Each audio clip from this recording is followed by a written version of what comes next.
San Pascual, Nagabawan. Yan. Sa mga susunod nating meet and greet, siyempre, mas malaki na. So, atin munang pinupusuhan kung ano ang magiging pagtanggap ng ating mga kayo mismo. Ako talaga na-overwhelm na kayo ay umuha na convince ko na tayo magkasama-sama ngayong araw na ito. So, tayo naman ay may karagindaan na program ngayon. Gusto ko lahat talaga na kayo magkameron ng exposure din sa kanya-kanya mga video. So, ang ating talagang purpose ng pagsasama-sama ito ay tayo magkatulungan. Higit sa lahat ay yung dahil ako namin nakafollow sa inyo. Nakikita ko yung mga efforts ninyo, yung mga sipag ninyo sa paglikha, sa paggawa ng inyo yung mga content. Ay siyempre, gusto ko talagang kayo ay mag-benefit. Dahil na-experience ko yan, bilang siguro pwede ko sabihin ako pinakauna na dito, ako pinakamatanda.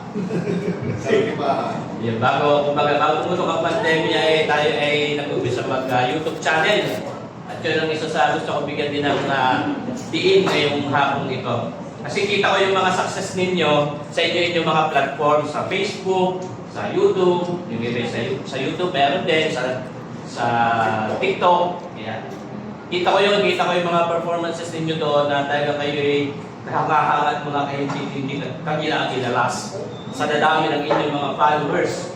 Ayun. Pero gusto ko din mo mag-share sa inyo ng mga experiences kung paano tayo masigit pang ulat at mag-benefit, lumago dito sa ating kanya-kanyang platforms. Dahil kung ano yung aking ine-enjoy, gusto kong ma-share sa inyo. Kung ano yung na-experience ko, gusto kong ma-share sa inyo. And kayo din mismo, makapagbahagi ng inyong experiences. Pero bago ako talaga magpaka-ul-ul, ay tayo muna pumigil ng isang pambungad ng panalangin mula sa ating kilalang napakagaling din manalangin sa tuwing siya magbablog. Katatayuan bilang mga vloggers, tayo ay pantay-pantay dito. Regardless ng ating mga following, ng mga subscribers natin, tayo ay pantay-pantay dito. Wala tayo. Kaya hindi tayo dapat maalog, mahiya sa bawat isa. Kasi ang ating puntuhin dito ay tayo magkatulungan, magkakilala bawat isa. Ang medyo nag-umpisa sa mga vloggers, matulungan natin iangat, ma-mention sa kanya-kanya nating vlogs para sila makita din ang inyong mga followers. Para sila ay subukang makilala din, bisitahin din ang kanilang mga pages, mga channel. Ayan. Kaya ako talagang hindi ko akalain na ito ay mag-prosper. Hindi ko akalain, hindi ko inisip. Ang original plan talaga dito, ang utak nito talaga, tutos, hindi kami dalawa dapat, hindi ka ba yung jigs. Ayan. Ayun. Eh dahil sa sobrang sa paglalantap, ay di ako nalang nag-intindihan ako tuwan-tuwa at kayong lahat ay kasama ko ngayon at kayo naniwala sa akin. Ayan, kayo nakumbinsi ko na mag-participate. Kaya ako talaga nagpapasalamat din kay Lord at ay pinananalangin ko at ako nagpapasalamat sa Kanya. Dahil kita nyo naman, ay yung mga sikat na vloggers ay natin dito. Napakalalaki kung napanood niyo yung video kong ginawa dito sa poster natin. Inisa-isa ko doon talagang ako kinuha ko ang data. Tinalang ko kung ano yung mga following ninyo, yung mga subscription sa inyo. Ay talagang ako na-amaze sa sobrang kasikatan na. Kaya sana ay matulungan natin yung mga sarpin at mga kabayan nating vloggers na nag-umpisa. Even yung mga guests na vloggers na natin dito ngayon na bumisita kahit hindi natin kasama dito sa original na list, ay sila na may welcome para kayo ay makakadaw kung paano din at makakilala. Patulungan natin. Una sila gusto kong ipakilala sa inyo yung ating mga kasama dito sa ating grupo. Ayan. Una na si Ma'am, sila ay naniwala. Kabayan hindi ko lang matanggit din. Yan. Kaya ay mga yan. Kaya natutuwa nila. Si Kabayan Angeline Handa. Ayan. Eskwela ko dati ng college. Na may school kilala ko na napaka-talented, napakagandang mabaysot, at napakalis sumayaw talaga. Yan ay may kakambal. Nakamukha-kamukha din niya, siyempre kakambal. Pero para sa akin, siya mas maganda. Dito. Ayan, siyempre. Oh. Ayan, ito ko, napakalaki ng following niya. 2 million followers sa TikTok yan, sa Facebook, at saka sa sa iyo, sa Instagram, meron ka pa rin. Ayun. Salamat sa iyong pagdalo. Kung di ka tumalo, minus 5 ka sa akin. Eh, siyempre, ang aking idol, at hindi pwede natin sabihin na idol natin lahat. Si kabayan ng Batman Returns 2020 daw, it's showtime!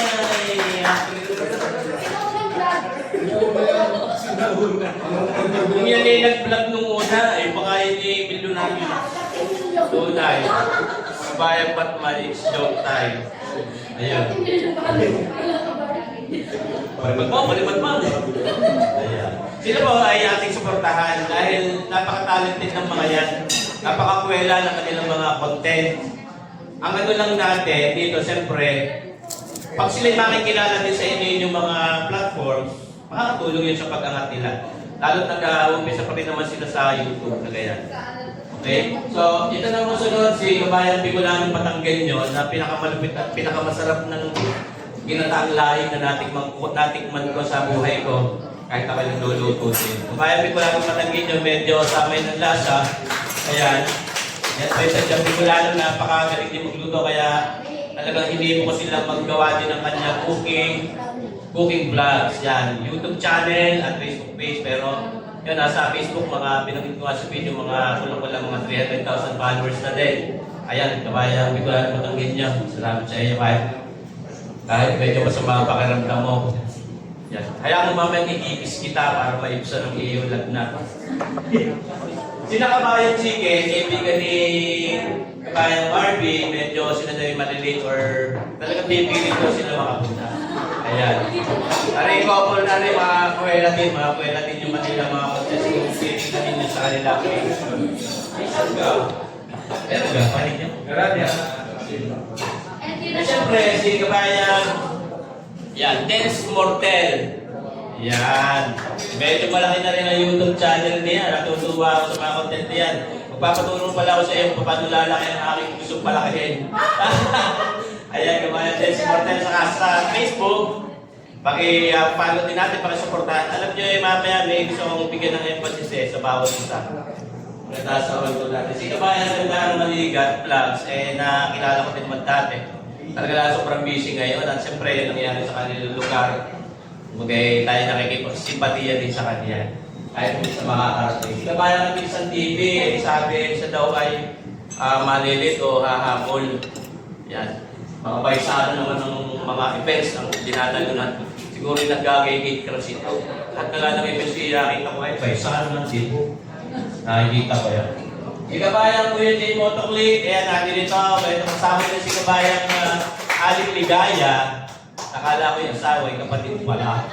Sa aking pinalulunod. Magkapatid si Aling Ligaya, si Kuya J. Motoclick, ayan. Mga kuwelang videos, tingnan ninyo ang kanilang page at matutuwa kayo sa mga content ng mga yan. Ako'y lagi din kutastiyan sa mga yan. Si Kabayan Mandok Moto ay siyempre doktor ito talaga. May mga clinic pa daw at may mga pasyente pa na naghihintay kaya aabot daw. Kasama ako dito sa Moto Group, sa Marik Moto. Kaya kami lagi magkasama. Si Kabayan Quezon Layas kanina, yun, naka-video ko siya kay Kabayan Sir Emil. At samay daw na si Layas, pero kaya sa Malasa. Kabayan Quezon Layas, napakalaki na din sa Facebook. Nasa kulang-kulang 700k followers na rin. Siyempre, ilang pa sa yung Kabayan Chicks. Para gusto ko huwag na rin pakilala rin. Kilala nyo naman na rin. Kabayan Kuya James TV, kung kayo lagi makakapanood ng video kaya acid reflux kayo, magkakaulsar kayo mga kabayan. Dahil bisa pala ng video niyan, talagang nangangasip na sigura ako. Ako'y nagugutong sa paglantak niyan. Kuya James TV, salamat sa iyo pagpapaon lang. At ilagi ko din ang mga kasalpi. Ayan. Kabayan Baby, yan, Baby Perez. Yan, hindi lang sa sigurado mga kabayan. Maybe daw, pero napakalaki ng following niya. Pinakamalaki ang following niya sa TikTok, 3.5 million followers na si Kabayan Baby. Yung tabang mabaisaw. So, sumanasipaw, alright. Oh. Saka sa Facebook, malaki na din ang following niya. Mabuti naman na-recover mo yung iyong Facebook account. Ito problema dati. Salamat sa iyo, Kabayan Baby. At sa iyong booking-booking dati. sa taga-video mo. Meron daw ang sundo niya, may talent kayo. Yun daw ang tanong. Ayan. So guys, si Kabayan Rafi Espartero, hindi kaibigan ko ito yung laging napati sa akin sa SM. Pag ako'y nalakir doon, lagi tawag niya doon nasa sa Huawei yan. Huawei nga. Kung gusto nyo bumili cellphone, punta kayo sa Bayculaw. Sa Kabayan Rafi Espartero. Supportahan natin siya, bago pa rin naman siya nag-umpisa sa YouTube, sa Facebook.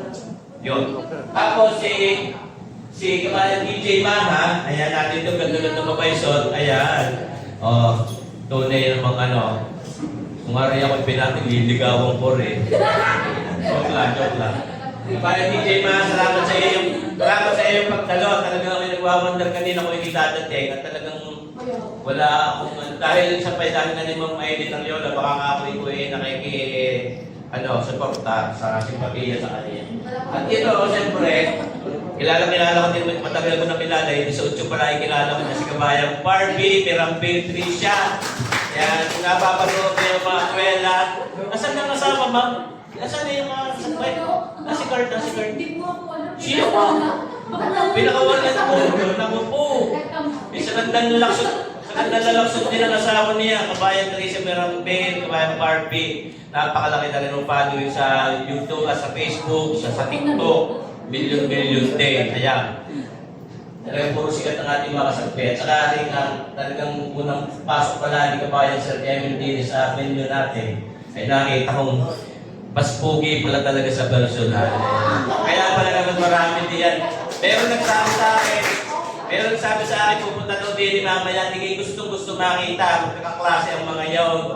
Anak ng aking kasama sa PSU ay talagang sa Poyet ay pag dumating na ako, i-endorse ko kay Kabayan Sir Emil. Happy akong bahala. Talagang pan naman mo.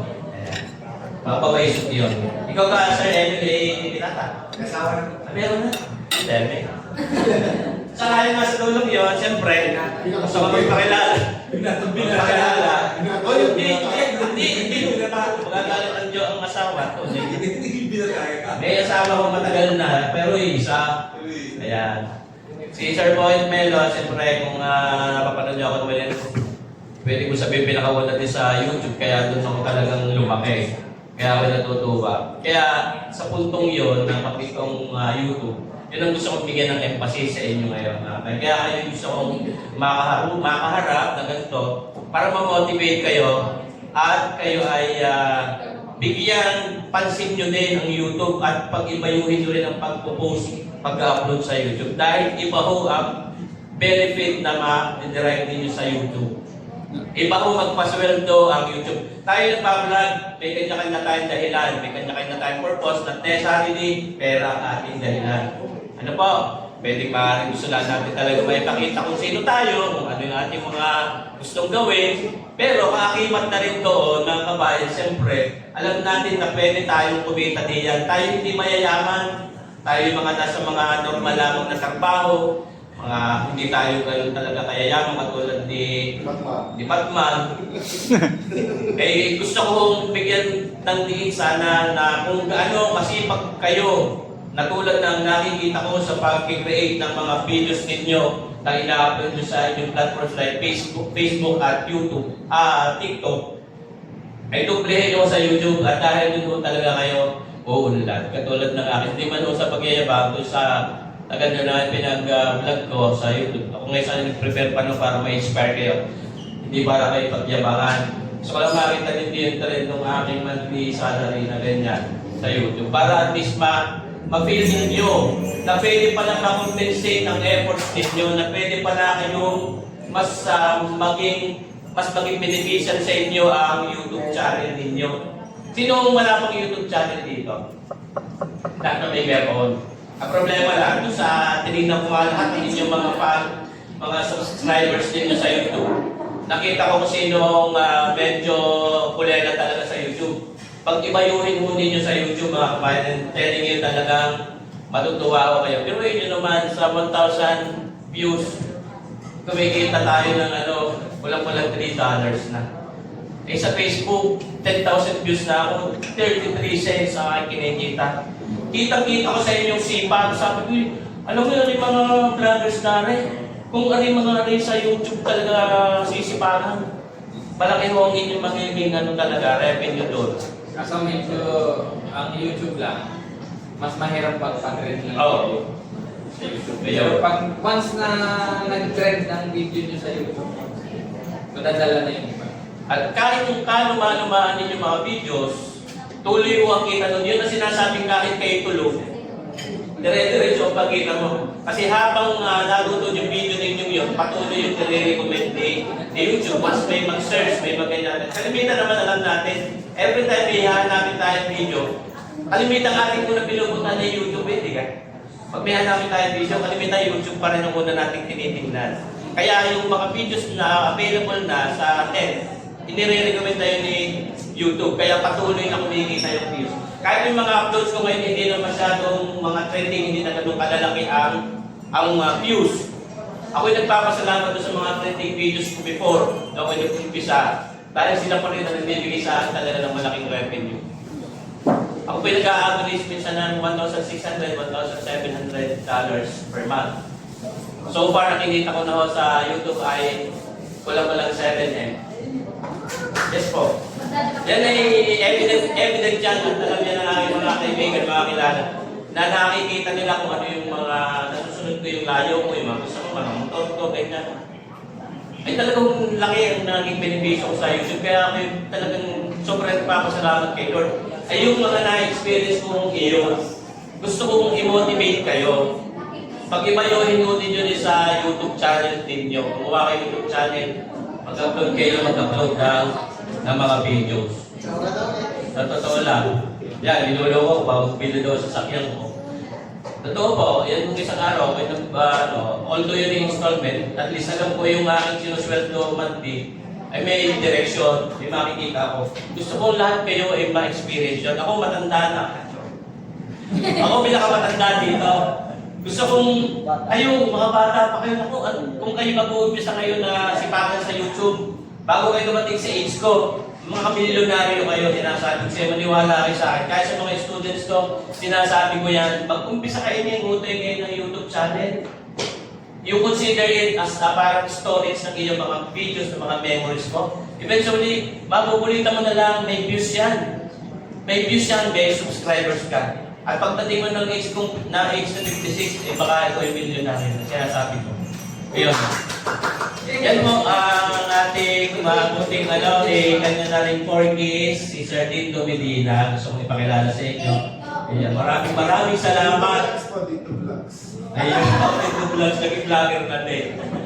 Ako talaga yung kaibigan natin yan. Ito naman bata pa rin sa Bebe, kumpare ng kapatid ko.